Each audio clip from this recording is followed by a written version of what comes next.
नमस्कार, जय हिंद। मैं मोहन पाठक और बात करेंगे आज हम उत्तर प्रदेश में चल रहे एसआईआर के बारे में। एसआईआर होता क्या है और एसआईआर की जो डेट बढ़ाने की बात की जा रही है वो कब तक होने वाली है और क्या चीज़ें हैं, डिटेल में उसकी चर्चा करेंगे। आपको सबसे पहले बता दें कि एसआईआर जो है उसके लिए उत्तर प्रदेश में 26 दिसंबर तक बढ़ा दिया गया है। वहीं गुजरात और तमिलनाडु में 14 दिसंबर तक फॉर्म भरे जाएंगे। पहले फॉर्म भरने की आखिरी तारीख 11 दिसंबर बताई गई थी। आपको बता दें कि कब कहाँ तक फॉर्म भरने की तिथियां हैं, उन सारी चीज़ों को हम डिटेल में चर्चा करेंगे। एसआईआर के बारे में डिटेल से जानेंगे। चैनल पर नए हैं तो एमपीएस हिंदी को सब्सक्राइब करके daily current affairs news analysis के लिए हमारे साथ जुड़ सकते हैं। आपको बता दें कि तमिलनाडु में आपको फॉर्म भरने की एक तरह से देखें तो ड्राफ्ट रोल पब्लिश होने की तारीख जो है 19/12/2025 है, यानी कि एन्यूमरेशन फॉर्म भरने की आखिरी तारीख 14/12/2025 है। इसी तरह गुजरात में 14/12/2025 एन्यूमरेशन फॉर्म भरने की है और 19/12/2025 ड्राफ्ट रोल पब्लिश करने की है। उसी तरह 18/12/2025 को एन्यूमरेशन फॉर्म भरने की आखिरी तारीख मध्य प्रदेश, छत्तीसगढ़ और अंडमान निकोबार में है और 23/12/2025 को ड्राफ्ट रोल पब्लिश होने की तारीख हो जाएगी। उसी तरह उत्तर प्रदेश में जो डेट बढ़ाई गई है 26/12/2025 तक फॉर्म भरे जाएंगे, यानी कि एन्यूमरेशन फॉर्म भरने की आखिरी तारीख जो हो जाएगा 26/12/2025 उत्तर प्रदेश में होगा और ड्राफ्ट रोल पब्लिश होने की तारीख जो है 31/12/2025 हो जाएंगे। आपको बता दें कि कई राज्य जो हैं इस समय एसआईआर के क्रम में चल रहे हैं, जिसमें गोवा, पुडुचेरी, लक्षद्वीप, राजस्थान, पश्चिम बंगाल के लिए समय सीमा गुरुवार को ही समाप्त हो चुकी है और ड्राफ्ट मतदाता सूची 16 दिसंबर को पब्लिश की जाएगी। वहीं केरल में पहले ही आखिरी तारीख 18 दिसंबर कर दी गई थी, जिसका ड्राफ्ट 23 दिसंबर को पब्लिश होना हो जाएगा। यानी कि देखें तो अब तक 99.59% फॉर्म डिजिटलीकरण किए जा चुके हैं। अगर हम देखें तो लक्षद्वीप, गोवा, राजस्थान, पश्चिम बंगाल, मध्य प्रदेश, पुडुचेरी, गुजरात, छत्तीसगढ़, तमिलनाडु, अंडमान निकोबार, केरल और उत्तर प्रदेश, जिनकी डेट 10 दिसंबर रखी गई थी, लेकिन धीरे धीरे उन्हें बढ़ाए गए हैं। आपको बता दें कि 30 नवंबर को एसआईआर की डेडलाइन 7 दिन बढ़ाई गई थी।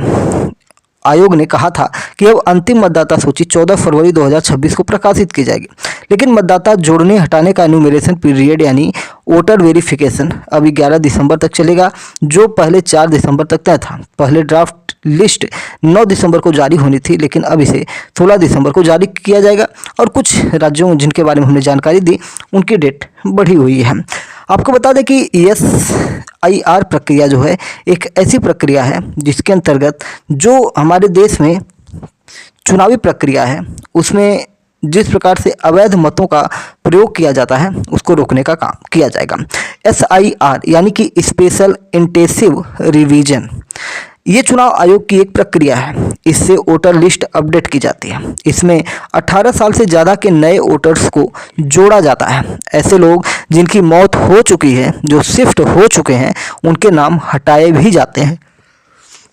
वोटर लिस्ट में नाम, पते में हुई गलतियों को भी ठीक किया जाता है और बीएलओ घर घर जाकर खुद फॉर्म भरवाते हैं।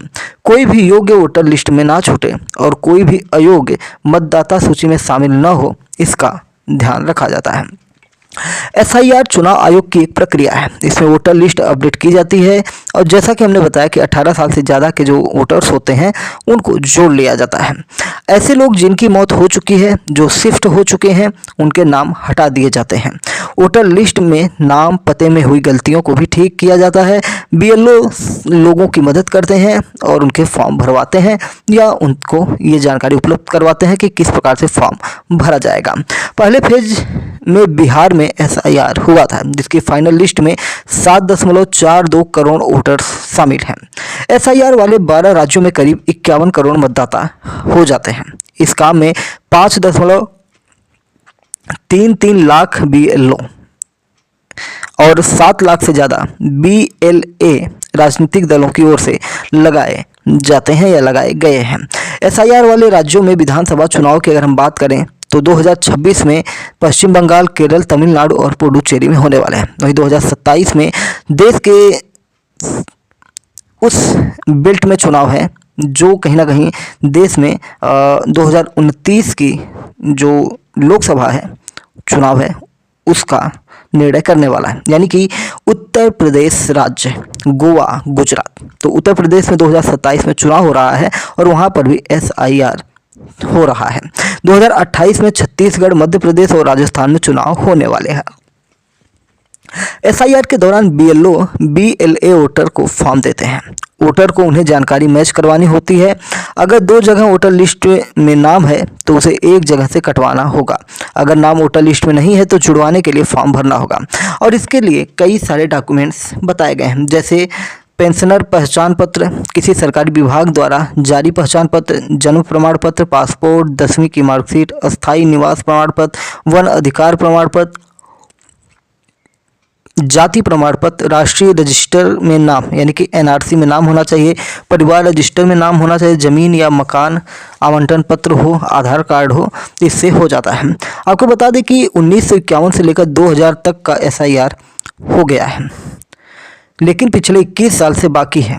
इस लंबे दौर में मतदाता सूची में कई परिवर्तन जरूरी हैं, जैसे लोगों का माइग्रेशन, 2 जगह वोटर लिस्ट में नाम होना, डेथ के बाद भी नाम रह जाना, विदेशी नागरिकों का नाम सूची में आ जाने पर हटाना, कोई भी योग्य वोटर लिस्ट में न छूटे और कोई भी अयोग्य मतदाता सूची में शामिल न हो, इसका बड़ा ध्यान रखा जाता है। ड्राफ्ट मतदाता सूची के आधार पर 1 महीने तक अपील वो व्यक्ति कर सकता है जिसका नाम सूची से कट गया हो।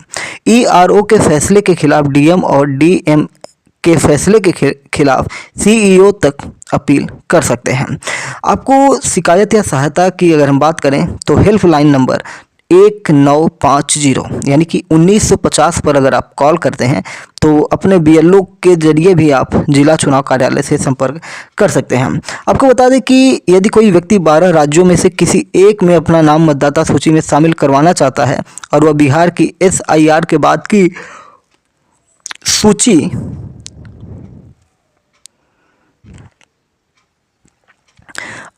सूची का अंश प्रस्तुत करता है जिसमें उसके माता पिता के नाम हैं, तो उसे नागरिकता के अतिरिक्त प्रमाण प्रस्तुत करने की आवश्यकता नहीं होगी, सिर्फ जन्म तिथि का प्रमाण देना पर्याप्त हो जाएगा।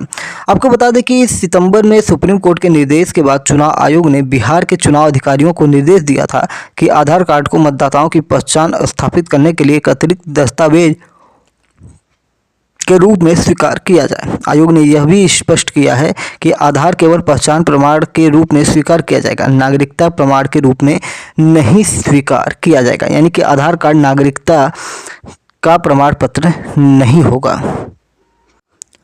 वहीं SIR की प्रक्रिया को लेकर देश के विभिन्न राजनीतिक दलों द्वारा विरोध भी प्रकट किया जा रहा है। उनका कहना है कि जो SIR है वो सरकार अपने फायदे के लिए करवा रही है।